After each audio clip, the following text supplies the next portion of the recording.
Hi, my name is Brad Emery, and this is my highlight video just to go over the key points and the highlights of my portfolio as we're finishing up here. So I've chose to start on the leadership philosophy because really this is kind of the foundation for where I'm going in the future. So the leadership philosophy I completed in my course EDL 852. And had the opportunity to go over what is it that is the foundation, what am I trying to accomplish as a school leader, and how will that play itself out in a practical way as I move into eventually an elementary principal position is my goal. So I would recommend starting with the leadership philosophy as you're looking through this ePortfolio. You'll see with my plan of study, I originally intended to complete this master's in about a year and a half, and as I discussed in my reflection, that didn't actually work out. That didn't turn out the way I thought it would, and initially I was pretty upset about that, but it turned out all for the good, and I'll touch on that a little more with the reflection. But my plan of study goes from 2019 to today, where I'm wrapping up my practicum in the spring of 21. My professional resume is here as well. And on the professional resume, you'll find experience all the way back into my college practicums, just so that there's a full and complete understanding of my educational journey, as well as my professional career in teaching and prior to teaching as well. The administrative verification will be uploaded, and you'll see two of those documents are signed by the same individual, as we have elementary principal and superintendent is both Josh Meyer. He functions in both capacities, so you'll notice a name that's the same on those. That's not a mistake. That is supposed to be that way since he fills both roles in our school. The annotated bibliography, that was a big project. That took quite a while to complete, and it seemed very overwhelming to begin with, but I ended up kind of enjoying that, and I like research. I like reading and learning new things. So once I got into the flow of it and started tackling that bibliography, I really did enjoy finding research to support these questions. And you can see that on my annotated bibliography page here as well. My reflection, we're going to touch on that just briefly before we look at some highlights on my district and elementary and secondary slideshows.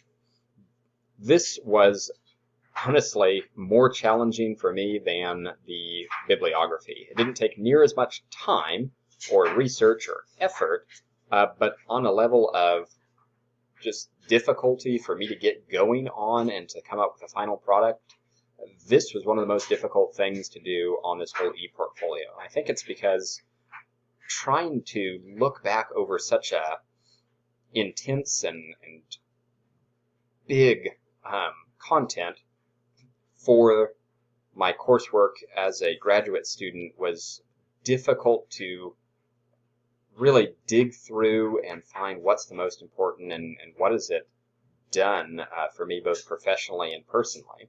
And I ended up being really happy with the way this reflection turned out as I took a minute to compare my expectations about the practicum and how those changed finishing this coursework up in the midst of COVID-19 and this global pandemic, and the way that that caused some setbacks that I wasn't expecting on my timeline.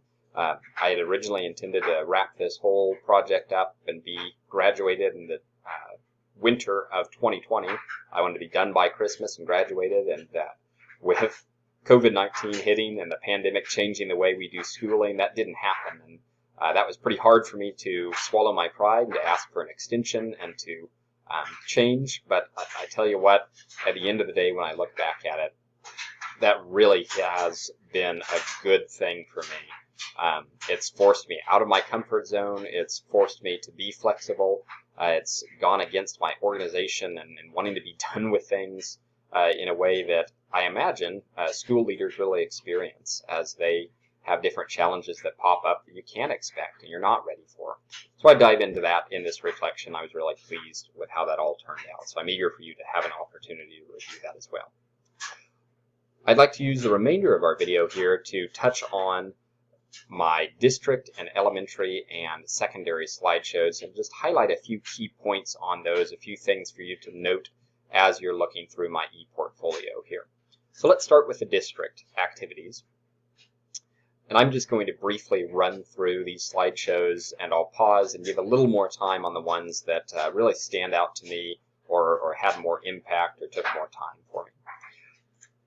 So for my district slideshow, I began with Standard 1 and Component 1, looking at the mission and vision statement. I analyzed our mission statement as USD 350, mainly because that's something that's been really important, and it's been integral to my time at St. John Hudson in a way that I've never seen another district do, and never really seen another district incorporate a mission statement and vision quite so clearly, or to come back up to it as well as they do at St. John.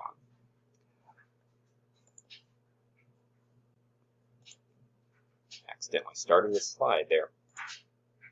All right, so my second district one, artifact rather, was looking at our school improvement process, and I had the opportunity to do that through our district leadership team and the KISA accreditation process, and I go into that on a little more detail on what that looks like for our school. You'll find the KISA process attached, or rather the KISA goals for our school attached to that slide as well. Looking at external and community leadership, I had the opportunity to take part in a school board meeting and to take the notes and minutes for that, and I detail what that experience was like and how I reflected on that as a future school leader, how that's a little bit different than just attending that meeting or thinking through that as an educator and a teacher. So trying to look at that from the district level and that administrative side of things. And finally, my fifth and final district activity was to look at the process of creating a new staff role. So this year, again, those challenges that come up with COVID, we had some funding come into place, and we're expecting some additional federal funding. And so we looked at the needs and assessed the needs of our school and decided we needed a K through 12 intervention specialist. And I, as part of the district leadership team, was able to offer some input and then spend a little bit of time with my administration to excuse me, to discuss what that looks like. And I enjoyed being able to do that and just to see what the process looks like when we do need a new teacher, a new position. I'm going to go to secondary next, since my primary focus is on elementary, and we'll leave some time for that. So on my secondary slideshow, the first activity, I took a look at the policy changes that took place with COVID, and more specifically here when we had some new legislation passed down where we changed our mask requirements. And so that's what I used as my first artifact in secondary. I took a look at our cultural responsiveness and took some time to show how our trauma-informed school training and our work with ACEs, those adverse childhood experiences, affected our secondary students and the way we work with them for another artifact here.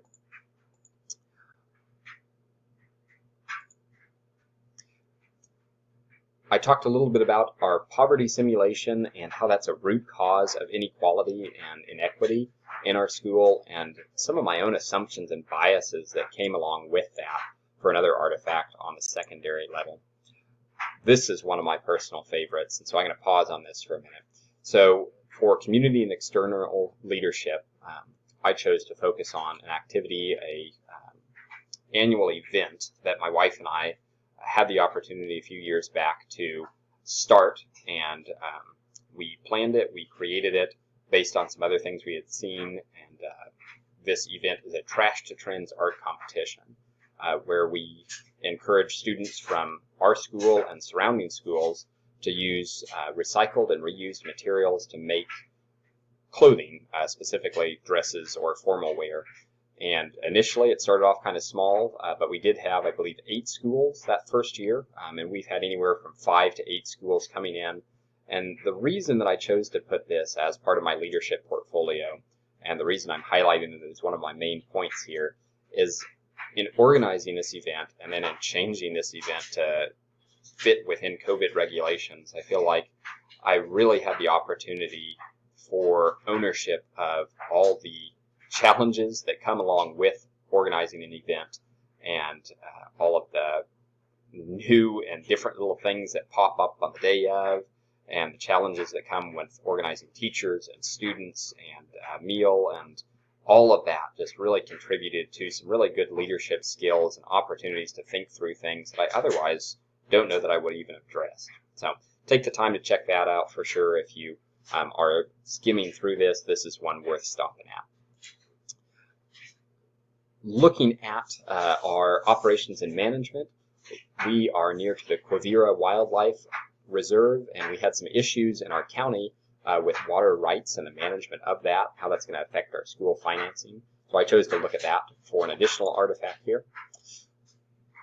Looking at the special education services that we have in our school and how that relates to all of our stakeholders, I wanted to step outside the school and make sure that teachers are informed and aware of the family rights within the special education, and that families of special ed students, or all students, really understand what their rights are.